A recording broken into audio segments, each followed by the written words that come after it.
You're listening to I Love Old Time Radio with your host, Virtual Vinny.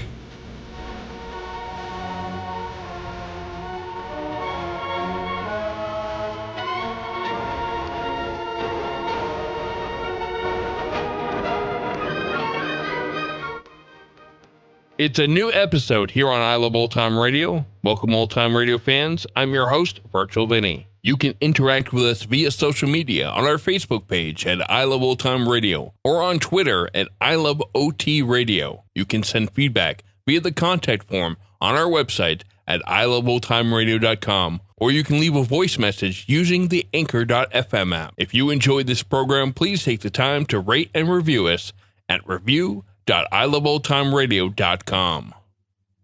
I Love Old Time Radio produces a new show every Monday through Friday, each day with a different theme.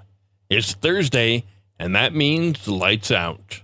This story originally aired August 31st, 1943, and it's called The Immortal Gentleman. Metacom presents Arch Obler's Lights Out, Everybody.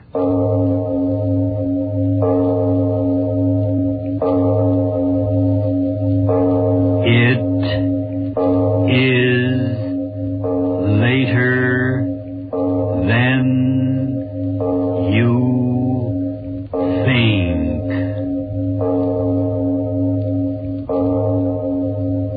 This is Arch Obler bringing you another in our series of stories of the unusual. And once again we caution you, these lights out stories are definitely not for the timid soul. So we tell you calmly and very sincerely, if you frighten easily, turn off your radio now.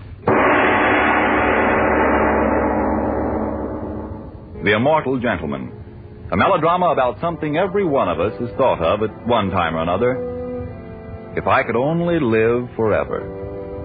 Our star, Mr. Francho Tone, in Arch Obler's newest radio drama, The Immortal Gentleman.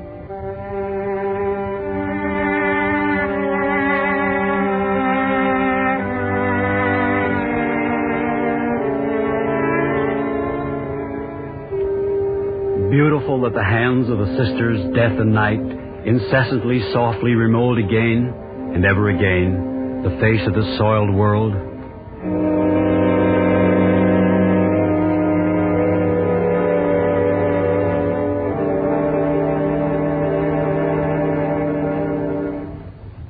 Now, don't be frightened, Joan. Please, don't be.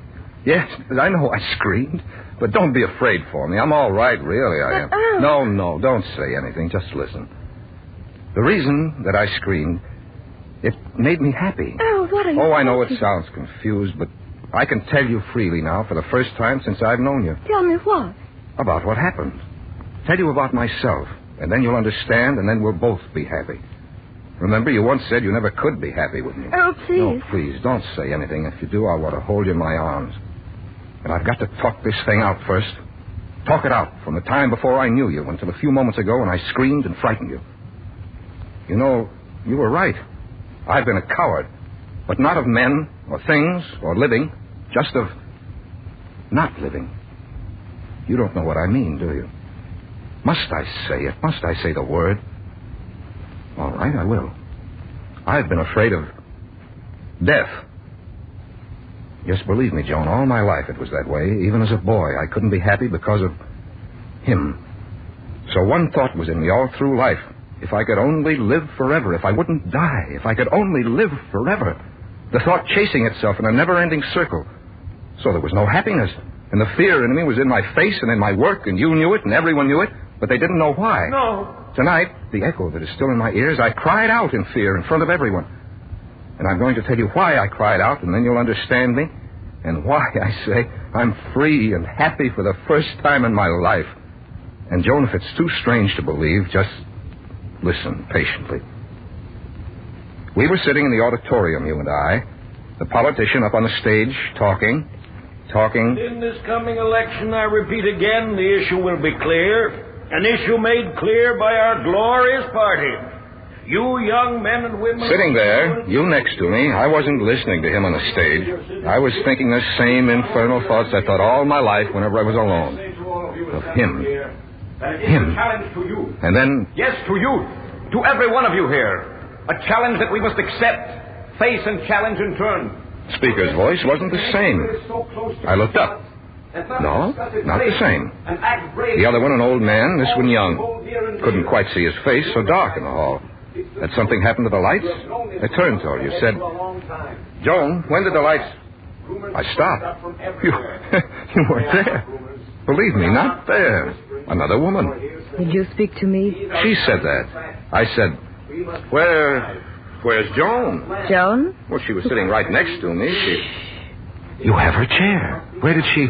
I mean, the young lady who was sitting here, where did she go? I've been here for hours. But she was here. Here, I tell you. Quiet, the speaker. The time is past for pleadings. The time is past for petitions. We are representative of youth, and youth is the time for action. So we must act. The speaker, what did he matter? I sat there, couldn't figure it out. You, Joan, where had you gone? Could I have dozed off? You slipped out, and this other woman taken your place? Yet, how strange you're leaving without a word. And then, wind in the auditorium. I looked up. The sky. No roof. A single star and clouds. No roof. Sleep? No. Awake. I got up to go. No, sit down. No one can leave. But my friend... You have sworn to stay. You must. I sat down. Sworn to stay? What in the world... I sat down. You know there can be no compromise. There will be no compromise. For if we compromise, we are doomed as they have always doomed us. Speaker, what did he matter? No roof on the place. Crazy. How could a roof disappear in a moment without... I said to the girl, where's the roof? What's happened to this place? Where are we? You know. No? What? Well, I'd get out of the place. I'd find you, Joan. Started to go again with the girl's hand tight on my wrist. No, don't. You swore to stay. Swore? You swore. They swore. He speaks the truth. But what? Listen. Good and now, good friends. Let us put an end to words. This meeting of ours was destined. For 500 years destined. What was he saying? For 500 years destined? For what? None of us can say we have moved quickly. For in the meditation of these 500 years has come the essence of truth. A truth that burns bright in the hearts of all of us. What kind of a political speech was that? And so an end to words. In this meeting we have spoken words which none dare question. Now the time has come for action which none dare deny us. The girl leaned close and whispered. None dare deny us. Deny us? Deny what? Wanted to yell out just the way I did a few moments ago, but I couldn't. Something about the place, the speaker, people around me. I could only sit there, questions pounding in my head. Youth is action. Action is youth. We will act together and make ourselves a new world. A better world. Our world. Meeting over. Everyone getting up. The girl said... Come with me. Where? You know. I know. Crowd pressing around me. Dark, strange faces. Young, angry faces. None of my friends. My friends? Well, where were they? Joan, where were you? The auditorium in ruins. As she led me out, I saw that. It was madness. Yet a strangely intriguing madness, so I walked with her. Led me through a door. I could hear voices. She said... Stand here a moment. I want to talk to you. Tell me, why do you act so strangely? Don't you want to go through with it? Through with what? There. That's what I mean. You talk as if you don't know. I couldn't speak. Stood there. It's a glorious morning for all of us. We've waited 500 years, some of us, for this. 500 years? What was she... I said, 500 years? Well, perhaps not you, but I've waited 350 myself. What did you say? 350 years, and now I can't wait another moment. The thought of another empty day suffocates me. Am I insane or you? Insane? I don't know the word. Out of your head. You or I? You are a strange one. And yet you came here. Why? Well, to hear a speech? So, to hear but not to act, eh? You will. You will. All of us will. And then... the moonlight from under a cloud, and then... her face. I saw her face clearly for the first time. Hers was a loveliness beyond the word. 16, 17, she couldn't have been more. Freshness of the morning. And yet her eyes, old, bright, wise. So strange, her old eyes in that young face. stood there, staring at her. I tell you this, if one of us fails, we all fail, and that can't happen. Remember that. Now come. They're waiting. Followed her. A room, quite dark. Many people in it. Quiet, please. Quiet. There is little time to waste. We will now draw lots. Each of you take a paper as the box is passed. Most of the slips are blank. Only 24 are numbered. Whoever draws a numbered slip stays. The others go. Slips? Draw lots? What was this? Draw lots for what? Someone came close, held out a box. The girl said... Take a paper. I did. She did. The others did. She said... Look at the slip. I did. A number, 11. She said... Good. I, too. Held out the paper in her hand. I saw the number 12 on it. You and I. You and I. She and I, what? All those without numbers leave. All those without numbers leave. The push of bodies around me. And in a moment, there were only a few left. The girl at my side, motionless. Now we can risk lights. And in a moment, lights began to glow. I stood there, blinking, and then I saw 24 people in that room, men and women. 24, I counted them, and all of them looked alike. Yes, alike, I tell you, men and women. And their faces as the girls. 24 faces alike as copies of pictures strung along the wall. They, in turn, were staring at me. Who is he? A voice said. Who is he? Another said. No, I've never seen him before. Who is he? They came close around me. Not one of us. Who is he? Who is he? Not one of us. All those faces alike, staring, talking, staring, talking.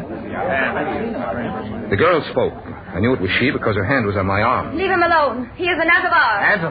Oh, an Atavar. Atavar? What was an Atavar?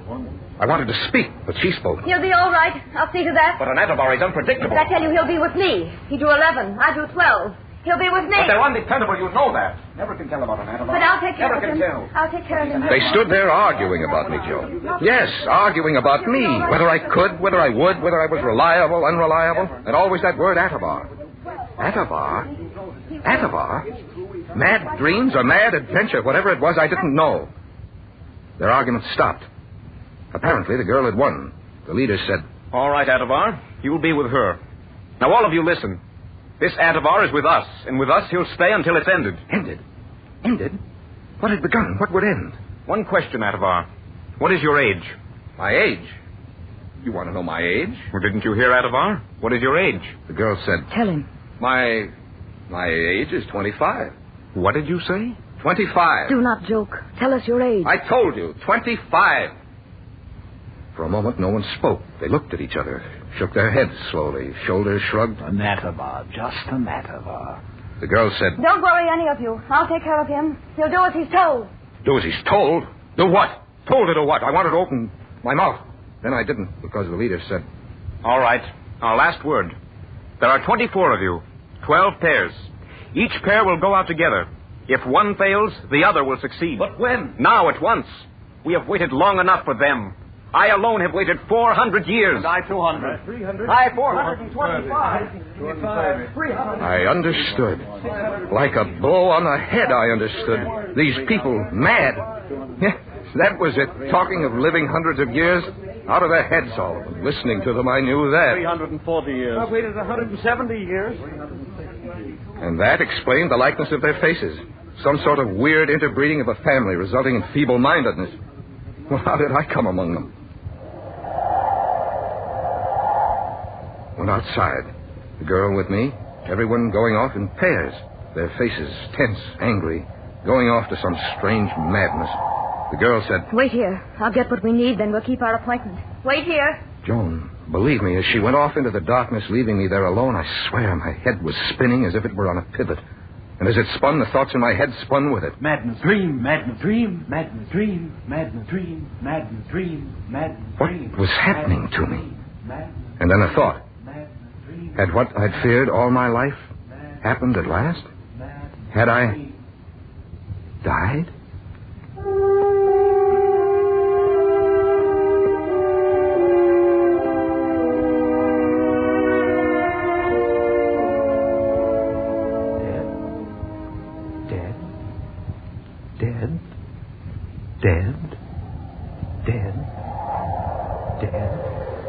Joan. Dead.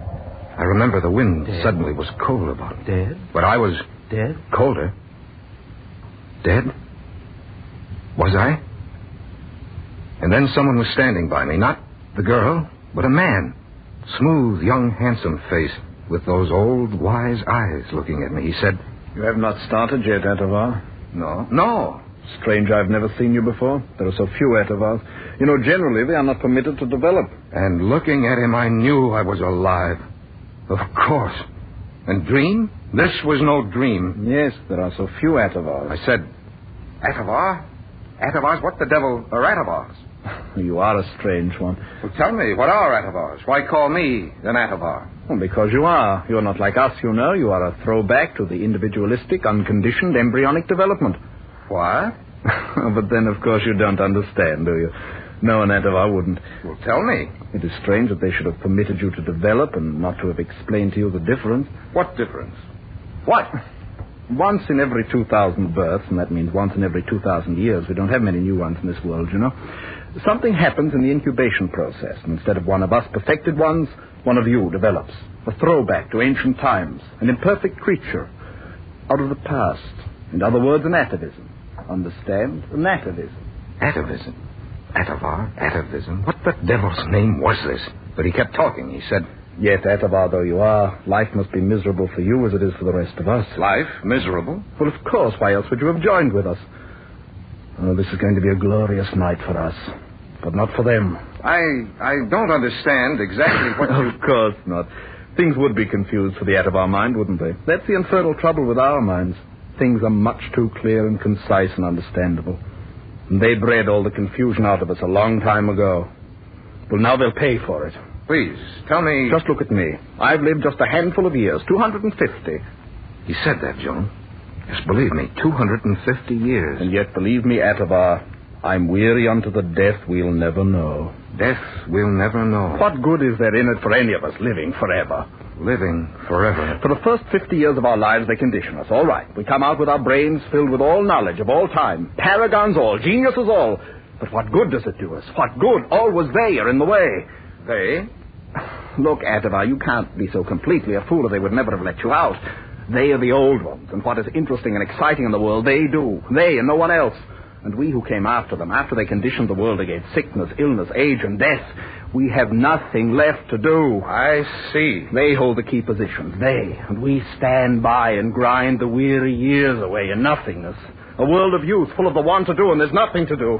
And yet there are worlds out there where we might go, but again they stand in our way and say, no, it shouldn't be done. They, the old ones, all around us, holding us down, giving us everlasting life, and then giving us nothing to live for. But this night will change it. You and I and the rest of us 24. Well, here comes your partner, and I must go with mine. Goodbye, Atavar. Good luck. He was gone. And then the girl at my side, under her arm a small black box. All right, we can go now. She took my arm. We walked along. In almost a moment, we were in a straight, broad street.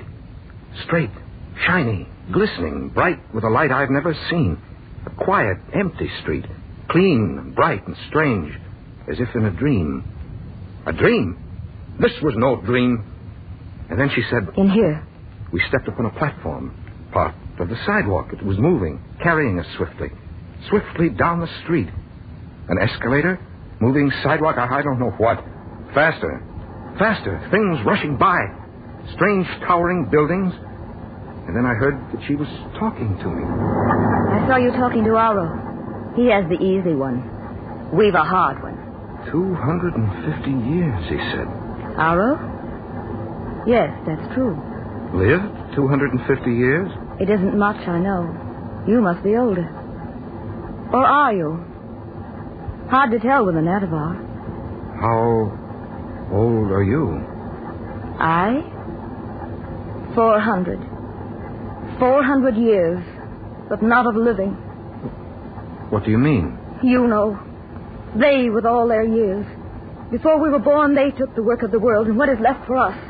To wander up and down, pretty ornaments with empty lives.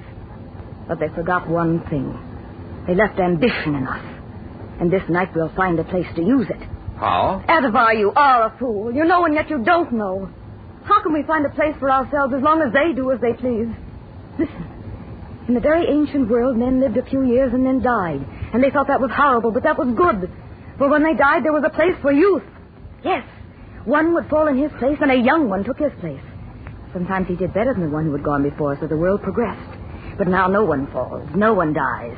And so the old ones stay and stay and stay, and we, the young ones, have no place. And when we want to make a place, the old ones say no.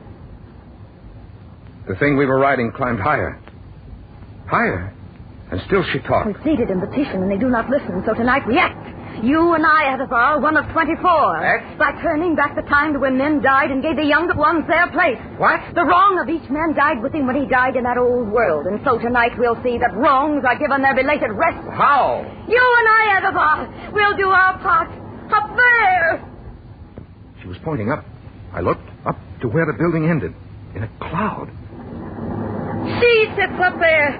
5,000 years she's lived every day since the day science shut out death. 5,000 years, but tonight we begin to live. Here. Into my hand she thrust the black container. I said, "What?" You do it. You. In a moment we reach the spire. She'll come out all smiles and happiness. They can be happy, the old ones who have the work. Do it then, you must. What? Throw it at her and she'll be free of life, and we'll be free of life without living. You'll do it, Adavar, you will. Throw it at her. Throw it? What? The thing in my hands? What did she mean, to free that person up there from life? The weight in my hands. Then suddenly I realized some kind of explosive. She expected me to throw it at that person up in the tower. Me to kill. You will. You will. No. No. The word tore through my head, and with it tore away confusion. I knew. I understood. This was the world of the future, where science had doomed the death I feared.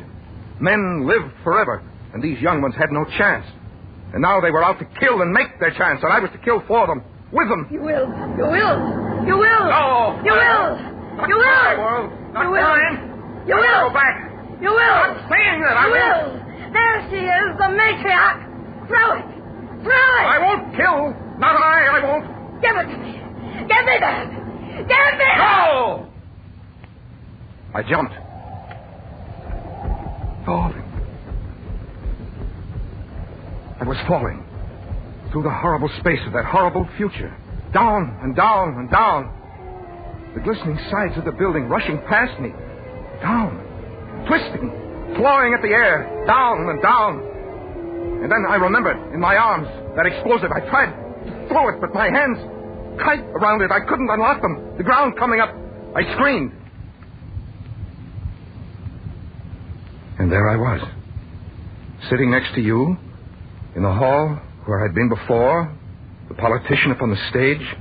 My friends around me. You next to me, frightened at my cry. And the roof quite intact above me.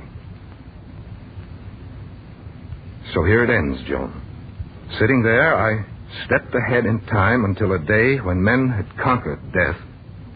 And so somehow I'm not afraid of him, the one at my shoulder anymore, because I think it's good that men should live, then die, and so end the evil in them and give their place to others. Tell me, Joan, do you agree?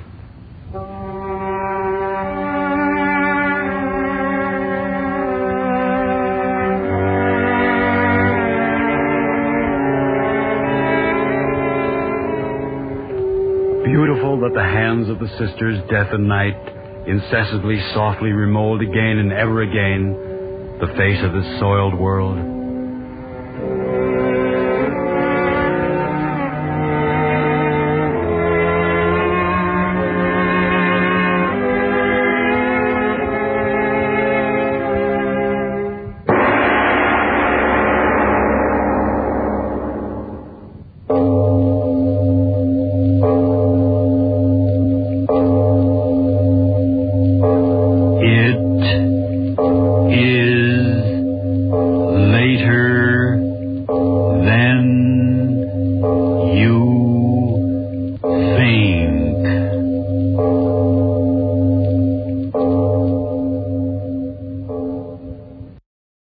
Hi, this is Sarah Spencer of Self Talk Radio Show, and you're listening to I Love Old Time Radio. Welcome back. What a great story, and it makes you wonder. We do so much to cure disease and do whatever we can to prolong life. But what if we found a cure to the ultimate disease? The one that affects us all. The disease of death. What if there was no dying of old age? How long would our utopia last?